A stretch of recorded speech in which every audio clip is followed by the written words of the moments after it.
মা লক্ষ্মী আমার ঘরে এমনভাবে আসবে আমি সত্যিই কল্পনা করিনি, জানো তো। আমার এই বয়স অবধি এসে অনেক কিছু অভিজ্ঞতা হলো। আগে আমি নাস্তিক ছিলাম, কিন্তু আস্তে আস্তে ভগবান আমাকে প্রমাণ দিতে দিতে বুঝিয়ে দিয়েছে তার অস্তিত্বটা কতখানি আমার জীবনে। আমি এই ভিডিওটা ভয়েস দিতে দিতে সত্যি ভীষণ পরিমাণে কাঁদছি। তার কারণ হচ্ছে আজকে আমার সাথে ভীষণ একটা আশ্চর্য ঘটনা ঘটে গেছে। সকালেও আমি জানতাম না এটা হতে চলেছে।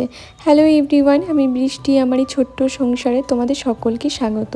সকালবেলায় ঘুম থেকে উঠেই আমি যেগুলো করি সেই কাজগুলো আগে সেরে ফেললাম। আমি এই সংসার জীবনে অনেকগুলো বছর হলো পা দিয়েছি, কিন্তু আস্তে আস্তে যত দিন যাচ্ছে তত সংসারের এই মানেটা আমি বুঝতে পারছি। যত দিন যাচ্ছে তত কিন্তু আমি আমার অভ্যেসের মধ্যে পরিবর্তন করেছি, আর এই পরিবর্তনগুলোতে আমার জীবনটা কিন্তু কোনো খারাপ দিকে যায়নি, ভালো দিকেই গেছে। আগে কিন্তু ঘুম থেকে উঠেই শুয়ে শুয়ে ঘন্টার পর ঘন্টা ফোন দেখতাম, কিন্তু এখন কিন্তু ঘুম থেকে উঠেই ঠাকুর প্রণাম করি, নিজের হাতের দর্শন করি আর ভূমি মাতাকে প্রণাম করে দিনটাকে আমি শুরু করি। যেই জিনিসগুলোকে আগে মনে হতো যে ধুর এইগুলোকে করে, এখন সত্যি মনে হয় যে এইগুলোর মধ্যেই কোথাও গিয়ে সংসারের মধ্যে লক্ষ্মীশ্রী বাস করে। আগে জানো তো আমার এই মশারি টাঙিয়ে শুতে ভীষণ বিরক্ত লাগতো, কিন্তু এখন এই মশারি আমার কাছে বলতে পারো অস্ত্র হয়েছে মশার থেকে বাঁচার জন্য, কারণ এই ঘরটায় ভীষণ মশাও আছে। আর আজকের দিনটা ছিল বৃহস্পতিবার, তোমাদেরকে বলছি তার কারণ হচ্ছে যে বললাম প্রথমেই যে আমার সাথে একটা ভীষণ আশ্চর্য ঘটনা ঘটেছে। শিলিগুড়িতে থাকাকালীন তোমরা আমাকে সবাই বলেছিলে বৃষ্টি নিজের সংসারের মঙ্গলের জন্য লক্ষ্মী ঠাকুর পাতো, লক্ষ্মী পুজো করো, কিন্তু আমি তোমাদের কোনো কথাই শুনিনি। তার কারণটা তোমাদেরকে বলি। আমি কোথাও গিয়ে শুনেছিলাম যে লক্ষ্মী কখনো ভাগ করা যায় না, কিন্তু আমাকে অনেকে এটাও বলেছিল যে যারা বাইরে থাকে তারা কিন্তু আলাদা করে লক্ষ্মী পাততে পারে। কিন্তু ওই যে আমার মনে একটা ভয় ছিল, আমার শাশুড়ি মায়ের লক্ষ্মী পাতা আছে, তো আমার মনে হতো কোথাও গিয়ে যে পরবর্তীকালে আমি যদি এই লক্ষ্মী আমার সংসারে পাতি হয়তো অন্য কিছু প্রবলেম হতে পারে, কারণ আমার শাশুড়ি তো ওই বাড়ির লক্ষ্মী পুজো করছেন। আমি যদি বাইরে পাতি তাহলে হয়তো লক্ষ্মী আলাদা হয়ে যাবে, ঘরের লক্ষ্মী। তো সেই কারণে কোনোদিন আমার সাহস হয়নি। আমার না লক্ষ্মী গণেশের একটি মূর্তি ছিল, সেই লক্ষ্মী গণেশ মূর্তির মধ্যে কিন্তু আমি এমনি ধূপ প্রসাদ এইগুলোই করেছি, কারণ তোমরা জানো আমি খুব একটা পুজোর বিশেষ কিছু জানি না, আমি খুব একটা পারিও না। সকাল সন্ধ্যে ঠাকুরকে ধূপ দেখাতাম, প্রসাদ দিতাম, এইটুকুই আমি পারি। বাবা মা বিয়ের আগে প্রচুর বকাবকি করেছে, যে আমার বাবা তো সবার কাছে এটাও বলতো যে আমার মেয়ে ভীষণ নাস্তিক, আমার মেয়ে কিচ্ছু মানে না ঠাকুর দেবতার ব্যাপারে। আর বিয়ের পর যা শুরু হয়েছিল আমার জীবনে, আলাদা করে কি আর বলবো, ঠাকুরকে বলতে পারো আমি এক প্রকার কান্নাকাটি করেই ডাকতাম, বলতাম যে আমার জীবনে একটু শান্তি দাও। তো ভগবান সেটা শুনেছে, শান্তি দিয়েছে। এবার ঠাকুর পুজো আসল শুরু হলো আমার জীবনে আমার সন্তান আসার পর, মানে আমার ছেলে আসার পর। অর্ক আমার জীবনে আসার পর থেকে ওর ভালো থাকার জন্য, মঙ্গল কামনার জন্য আমি কিন্তু পুজো মানে ধূপ দেখানো, ঠাকুরকে প্রসাদ দেওয়া, এই সব কিছু কিন্তু শুরু করি। হঠাৎ করে কিন্তু একদিন আমার কাছে গোপাল আসে, তো সেই গোপালকেও আমি সেবা করতাম। সেবা বলতে সেইভাবে তো দিতাম না যে চারবেলা, আমি ওই ধূপ প্রসাদ কাজু, অর্ককে চকলেট দিলে চকলেট দিতাম, গোপালকে কাজু দিতাম, এইরকম করেই পুজো টুজো শুরু করি। তারপরে শিলিগুড়িতে আসার পর সংসারের মঙ্গলের জন্য তোমরা আমাকে অনেকেই বলেছিলে ঠাকুর পাতো ঠাকুর পাতো, সেই কারণে কিন্তু আমি ঠাকুর পেতেছিলাম। আর এমনি ধূপ টুপ যেইভাবে দেখানো সেগুলোই দেখাতাম। আর এই যে আমার বারিন্দারে যে ধুলাম, এখন অনেকটাই ধুতে ধুতে পরিষ্কার হয়ে গেছে। আর গাছের পাতাগুলো যতদিন না কাজটা কাটা হচ্ছে ততদিন আমাকে এইভাবেই জ্বালাবে। তো এখানে ঘরটাকেও আমি সুন্দর করে মুছে নিচ্ছি। এরপরে তোমাদেরকে বলছি আমার সাথে কি কাণ্ডটাই না ঘটেছে কালকে রাতে। মানে এটা ভীষণ আশ্চর্য একটি ব্যাপার। 1 বছর আগে হঠাৎ করে আমার মনে হচ্ছিল যে তোমাদের কথাতে শুনিয়ে আমার মনে হচ্ছিল যে না, মা লক্ষ্মীকে নিয়ে আসি ঘরে। আমার ঘরে লক্ষ্মী পুজোটা করা খুবই দরকার, কারণ আমি তো ঘর সংসার নিয়ে রয়েছি সব দিক থেকে, তাহলে লক্ষ্মী ঠাকুরটা নিয়ে আসা খুবই দরকার।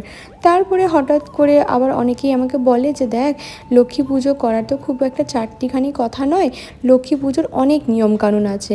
আর যেহেতু আমার বাপের বাড়িতে লক্ষ্মী পুজো হয় তোমরা জানো, সেই কারণে কিন্তু আমার কিন্তু লক্ষ্মী পুজোর দিনকে তখন বেরোনো যাবে না। লক্ষ্মী ঠাকুর নিয়ে আসলে কিন্তু লক্ষ্মী পুজোতে আমাকে ঘরে পুজো দিতে হবে। তো অনেকেই আমাকে অনেক কিছু সাজেশন দেওয়ার পর আমি ডিসিশনটা আবার চেঞ্জ করে ফেলি, যে না থাক, কোনো দরকার নেই, তাহলে লক্ষ্মী ঠাকুর নিয়ে আসবো না, আমি মন থেকে ডাকছি সেরকমই ডাকবো। তো এখানে ঘরটা আমি সুন্দর করে মুছে নিলাম, এরপর স্নানে যাব। আর এই যে কাপ্তান নাইটিগুলো দেখছো, আজকে একটা ভেঙে পড়েছি। আমার খুব ইচ্ছা ছিল আজকে শাড়ি পরার, কিন্তু ওই যে শাড়ি পরা আমার আজকে হলো না। ওই কারণে ভাবলাম কাপ্তানটাই পরি, কারণ আমার ব্লাউজগুলো বললাম তো এই ঘর শিফট করেছি, তো কোথায় কি রয়ে গেছে আমি এখন কিছুই খুঁজে পাচ্ছি না। এবার তোমাদেরকে বলি আসল কথাটা। তো আগের বছর যেহেতু আমার মাথার মধ্যে এটা ঘুরপাক খেয়েছে, মাঝে মাঝেই প্রীতমকে বলতাম যে লক্ষ্মী পুজো করলে ভালো হতো, লক্ষ্মী পুজো করলে খুব ভালো হতো। তো তারপরে এইসব শোনার পর থেকে আমি মাথা থেকে একদমই বার করে দিই যে না, অনেক ঝামেলা আছে, আমারও তো শরীরটা খুব একটা ঠিক থাকে না, এত ঠাকুর দেবতা পেতে করব কি, তাদেরকে তো সেবাটাও আমাকে দিতে হবে, তাই না? তো অতএব যতটুকু আমি পারবো ততটুকুই, ঠাকুর আছে আমার কাছে, গোপাল আছে তোমরা দেখেছো, সেই গোপালকেও আমাকে ঠাকুরকে সেবা দিতে হয়। হ্যাঁ, তো সেই হিসাবে আমি আর ঠাকুর নিতে চাইনি। আর যেহেতু আমার ঘরে লক্ষ্মী গণেশ আছে, সেই কারণে আমি আর না ঝামেলাটা বাড়াতে চাইনি। কিন্তু আমি ভাবলে কি হয়েছে, ভগবানের আসার ইচ্ছা থাকলে কারুর ক্ষমতা নেই সেটাকে আটকানোর। তো কালকে রাতে আমার সাথে সেটাই হয়েছে। সেটা হচ্ছে প্রীতম অফিস থেকে এসে ও আমাকে শুধু একটা কথাই বলল, কালকে তোর পুজো করার জন্য মা স্বয়ং ঘরে এসছে। পরে জানতে পারি যে আমার ঘরে নাকি লক্ষ্মী ঠাকুর এসছে, আর এই লক্ষ্মী ঠাকুরটা কিন্তু আমাকে একজন গিফটই করেছে। কিন্তু কে গিফট করেছে সেইটা হয়তো আমি তোমাদেরকে এখন চাইলেও আমি সবটা খুলে বলতে পারবো না। তবে একটা কথাই বলতে পারি, সে আমার সংসারের মঙ্গল কামনা করেই কিন্তু এটা দিয়েছে। আর যেহেতু হঠাৎ করে মা লক্ষ্মী আমার ঘরে এসছে, তো সেই কারণে বলতে পারো আমি একদমই এই পুজো করার নিয়ম কানুন জানি না। আর আমি সত্যি বলতে মন থেকেই যেটা করার আমি করেছি। এই যে ঠাকুর কিনেছি, উনি চেয়েছিলেন যে আমি বাড়িতে এই লক্ষ্মী ঠাকুরটি পাতি আর পুজো করি প্রতিদিন। তো প্রথমেই আমি আমার গোপালকে বসালাম, কারণ এই মন্দিরটা তোমরা দেখলে কালকেই আমি সেট করেছি। আর সত্যি বলছি, আমার কাছে কোনো জোগাড় ছিল না, তাও সকালবেলায় প্রীতমকে আমি কিছু জোগাড় আনতে বলেছি। আসলে আমি নিজেও জানি না যে কি করে কি করব। আর সব থেকে বড় কথা কি জানো তো, আমি লক্ষ্মী ঠাকুর নিচ্ছিলাম না, তার আরও একটা কারণ আছে, যে আমার সিংহাসনে এইটুকু সিংহাসনটা পুরো ভর্তি হয়ে গেছে ঠাকুরে। তো আমি মা লক্ষ্মীকে কোথায় বসাবো? কিন্তু হঠাৎ কি আশ্চর্য একটি ব্যাপার, যে উনি নিজের জায়গা ঠিক করে নিয়েছে। দেখো, এতটা জায়গা ওনার জন্য ছিল। এই যে আমার ঘরে মা এসছে। আমি জানো তো আমার বাবার বাড়িতে এত বড় করে লক্ষ্মী পুজো হয়, আমি অথচ জানি না লক্ষ্মী পুজো কী করে করতে হয়। আর আমার তো বাবার বাড়ি নিয়ে পুজো করলে হবে না, যেহেতু আমার গোত্র আলাদা হয়ে গেছে, তাই আমার শ্বশুরবাড়ির নিয়ম মেনেই কিন্তু পুজো করতে হবে। আর আমি সত্যি বলতে এত নিয়মকানুন জানি না, তাই পুরো মন থেকেই করেছি। আর এই জীবনে আমার প্রথম এই মা লক্ষ্মীকে শাড়ি পরানো, আমি কোনো দিন এসব করিনি, বিশ্বাস করবে না। আমি কি করে পড়াতে হয় সেটাও জানি না। তোমরা আমাকে একটু জানিও যে আমি ঠিক করে পড়াতে পেরেছি কি না। মানে আমার কাছে এই জিনিসটা পুরো প্রথম, মনে হচ্ছিলো যেন পুতুলকে পড়াচ্ছি, এরকম মনে হচ্ছিলো। আর মনের মধ্যে যে কী একটা শান্তি লাগছিলো। আমি প্রীতমকে বলছি যে আমি কি করে যে সব কিছু করিয়ে নিলাম আমি নিজেও জানি না। মা আসলে আমার কাছ থেকে যেইটুকু করাতে চেয়েছিল আমি ততটুকুই করাতে পেরেছি। যেইভাবে শাড়ি পরতে চেয়েছিল আমি কিন্তু সেইভাবেই পরিয়েছি। এই জিনিসগুলো কালকে কিনে নিয়ে আসা হয়েছে। তারপরে আস্তে আস্তে আমি সব কিছুই করিয়ে দিচ্ছিলাম। আমার দ্বারা তো এত কিছু হয় না, তাও চেষ্টা করছিলাম যে আমি যদি করে নিতে পারি। আর মায়ের যেমন ইচ্ছা তেমন করেই আমার কাছ থেকে হয়তো সেবা নেবে, সেই কারণেই কিন্তু এই হঠাৎ করে তার আগমন। যাই হোক, আমি এখানে শাড়ি পরিয়ে দিয়েছিলাম, মাথায় সুন্দর করে একটু ঘোমটা করে দিচ্ছিলাম, কিন্তু থাকছিল না। আসলে কি করে কি করতে হয় সত্যিই আমি জানি না, জানো তো। গোপালকে এতদিন জামা পরিয়েছি, কিন্তু মা লক্ষ্মীকে শাড়ি কোনোদিন তো পরাইনি। এই যে মাকে আমি আমার মন্দিরে স্থাপন করলাম। আর এই যে পদ্ম ফুল নিয়ে এসেছি, সেই পদ্ম ফুল এখন মায়ের হাতে দিয়ে দেবো। এই পদ্ম ফুলটি দেওয়ার পর কি সুন্দর লাগছিল, একটু বড় হয়ে গেছে যদিও বা। আসলে এখানে না আমি প্যাকেটটা খুলতে খুলতে দেখলাম একটুখানি গুঁড়ো পড়ে গেছে, কর্পূরের গুঁড়োগুলো চলে গেছে। আর এই যে দেখো, প্রীতমকে বলেছিলাম একটু আলপনা নিয়ে এসো, ওই আলপনা স্টিকারগুলো এনে দিয়েছে। আজকে আমার অনেক কিছু ইচ্ছা ছিল জানো তো, কিন্তু ওই যে কী বললাম তোমাদেরকে, আমি না সব কিছু তাড়াহুড়োর মধ্যে করছিলাম, আমি না বুঝতে পারছিলাম না যে কি করে কি করে। আর আজকে এই পুজো করার জন্য আমি সকাল থেকে কিছু খাইও নি, আর এখনও পর্যন্ত সেইভাবে রান্না করিনি, শুধু ভাতটাই বসিয়েছি। আর অর্কর আসার সময়ও হয়ে গেছে, তো আমি যতটা পারছিলাম করার চেষ্টা করছিলাম। এখানে ধুনো জ্বালিয়ে দিলাম, আর এখানে মা লক্ষ্মীর একটু পাঁচালি নিয়ে আসা হয়েছিল, সেটাও পরবো। তো এই যে এখানে কর্পূর দিয়ে আমি মানে জ্বালিয়ে নিচ্ছি। আর প্রীতম এই যে সন্দেশ নিয়ে এসেছিলো, প্রথমে ভেবেছিলাম আজকে একটু চিড়ে ভোগ দেবো, কিন্তু তোমাদেরকে বলি আমি যখন ঠাকুর পুজো করছি তখনই বাবা ফোন করে আমাকে জিজ্ঞেস করে যে তোদের ঘরটা কোন গলির ওই দিকে। তো আমি হতবাক হয়ে যাই যে বাবারা আসছে সেটা দেখে। তো মা লক্ষ্মীকে জবা ফুল দিলাম, আর এই যে সব ঠাকুরকে একটু করে ফুল দিয়ে দিচ্ছি। আমার না কথা বলতে বলতে এখন কাঁপছে পুরো শরীরটা, তার কারণ বলি তোমাদেরকে, মানে সত্যি আমার কাছে ভীষণ একটা আশ্চর্য ঘটনা ঘটলো। আগের বছরে এই মাকে আনার জন্য আমি কত চেষ্টা করেছিলাম, কিন্তু সবার কথা শুনে কখনো ভয় পেয়ে আমি পিছিয়ে গেছি। কিন্তু ওই যে মায়ের আসার ইচ্ছা ছিল, তাই আমি আর কোনোভাবে আটকাতে পারিনি।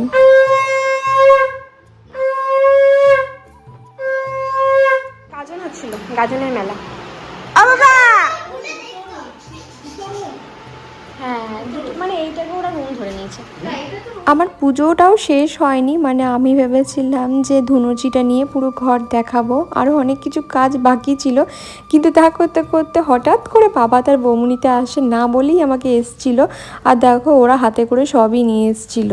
এসো ওতে আর বাবাতে এসছে স্কুটি চালিয়ে ঘর দেখতে। আমার সাথে একটা দারুণ জিনিস হয়েছে, সেটা হচ্ছে আমি বাড়িতে পুজো করছিলাম, বাবা আর বৌমনি এসে হঠাৎ করে আমাকে সারপ্রাইজ দিয়েছে। না আমাকে আসলে ওরা তো আমার অ্যাড্রেস জানতো না, ওরা জিজ্ঞেস করে করে এসছে। আমাকে ফোন করেছিল বাড়ি থেকে বেরোনোর আগে যে তোর বাড়িটা কোথায় রে, আমার বলছে হ্যাঁ যাবো ভাবছি, এরকম করে বললো। এই তখন বেরোয়নি, বেরোবো এমনি করে বলছিলাম। এবার আমি জামা কাপড় সব ঘরের কাজ করলাম, আজকে বললাম তোমাদেরকে যে আমার কাছে এক বিশেষ দিন। তার কারণ হচ্ছে বাড়িতে মা এসছে, মাকে ভালো করে পুজো টুজো করে, আমি তো এত কিছু জানি না সত্যি কথা বলতে, তাও তোমরা যদি আমাকে বলে দাও দেখবো, ভুল ত্রুটি হতেই পারে, সে ভুলটা সংশোধন করার চেষ্টা করব। তো ঠাকুর পুজো টুজো করেছি, জাস্ট ধুনুচিটা নিয়ে আমি সারা ঘর ঘোরাতে যাব, তখন দেখছি আবার বাবা ফোন করে বলছে তো গলিটা কোথায়, দিয়ে আবার অর্ক কি নিয়ে এলো। মানে আমি এসে তারপর অনেকক্ষণ গল্প টল্প হলো আমাদের, ওই 2টো এরকম টাইমে বাবারা গেল। আমি জাস্ট ভাতটা চাপিয়েছিলাম, আর কোনো রান্না আমি করিনি। বাবারা যাওয়ার পর আবার আমি ওকে রান্না করতে হলো। অনেক করে বললাম যে খেয়ে যাও, খেয়ে গেল না।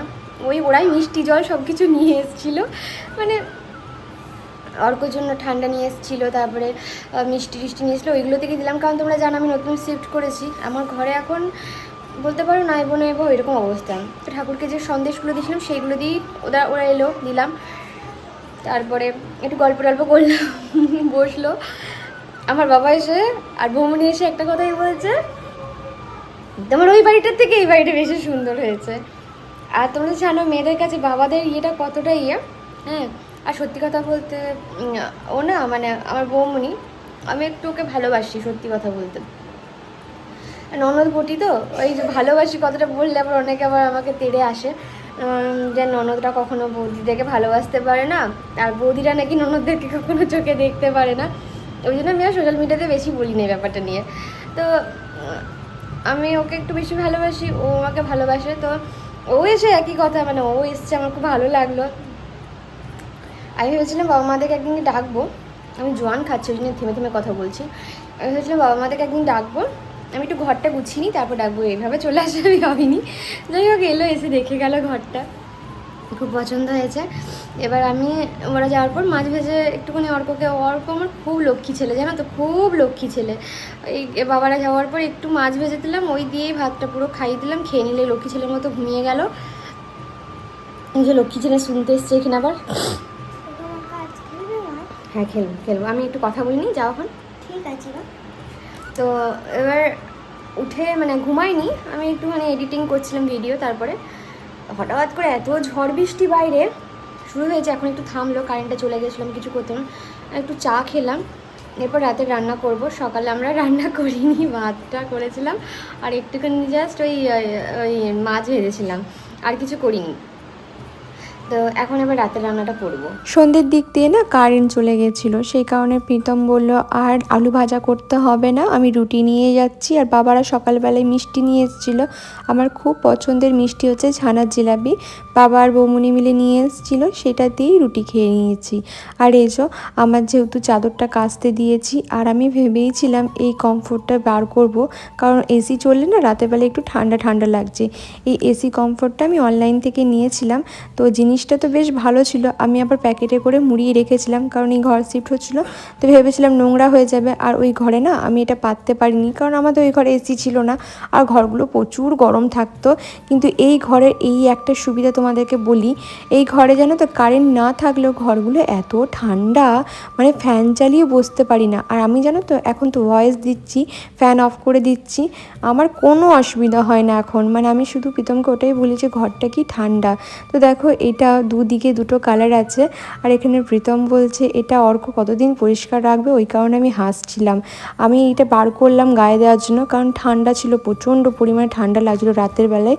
আর তখন রাতের বেলায় এসিটা মাঝে মাঝে চালিয়ে ঘুমিয়ে যাচ্ছি, মনে থাকছে না, সেই কারণে। দেখো প্রিন্টগুলো কি সুন্দর দুদিকেই, আর দামও তেমন খুব একটা নেয়নি। তো আজকের ভিডিওটা এইটুকুখানি। সবাই ভালো থেকো, সুস্থ থেকো, আর সকলকে ভালো রেখো।